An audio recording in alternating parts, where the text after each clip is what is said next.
Let's say they are able to forge a deal and help these folks out, give them these pay raises that they want. I don't know whether it'll be to the 30% level that they're seeking. Who pays for that if it comes to fruition? Neil, the California taxpayers. Look, I've got a district that has produced more wealth than probably any area in human history in Silicon Valley. And I think we want our kids to learn that you pay people who clean the toilets and you pay people who are the service workers fairly, that that's a value in this country, all the dignity of work. And so I support the idea that workers should be treated with respect and paid an appropriate livable wage. But those Silicon Valley workers all in your district get help and bailouts from the federal government and support. Not these janitors and school workers. Is that fair? Well, look, no one got a bailout at Silicon Valley Bank. We can talk about the management disaster there, and I hold them accountable for being in long-term bonds and not hedging on that. But the people who were protected were the depositors in that bank and 50,000 companies, many of whom who were going to make payroll. And I think that that was the right decision to protect those depositors. But I also believe separately here that working Americans should get a fair, livable wage, that we can afford to do that in the richest country in the world. Can we afford to increase FDIC insurance to the degree we did in a couple of these institutions for everybody? Here's the thing, Neil. If you look at history, we almost always guarantee the depositors. When the Bank of New England failed in 1991, Jay Powell at Treasury basically said all deposits would be guaranteed.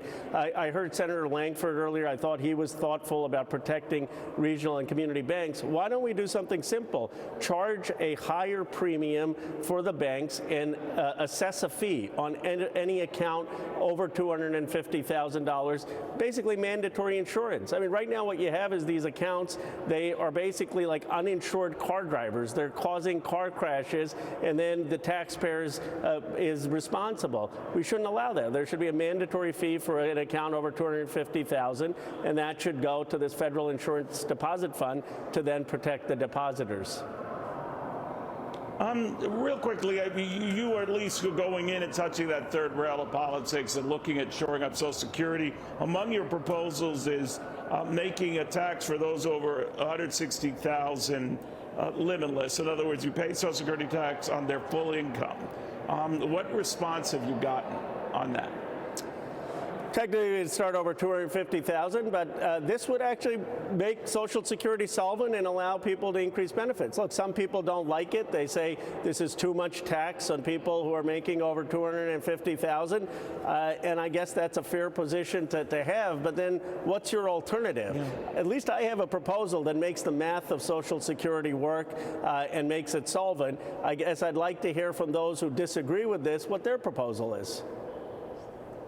Well, does it all have to be in tax increases? Can you scale or stagger benefits and retirement ages into the future? Kind of as Tip O'Neill and Ronald Reagan did back in the early 80s. I'm not for that. You could, but here's my problem with the Republicans. It's not like they're proposing that. They're standing up and giving a standing ovation to President Biden when he says absolutely no cuts on Social Security, no increase in retirement age, no reduction in benefits.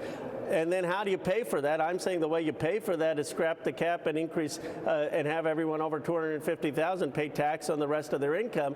The Republicans don't have a plan. I mean, either you got to cut benefits or you got to increase taxes. You got to pick one or the other. Or you could try both. But you're right. You're at least looking at this with an idea. Some people might rip it. Others will just ignore it. But you're out there with an idea. Let's see what happens, Congressman. Very good catching up with you. Meanwhile, the Big Money Show coming up.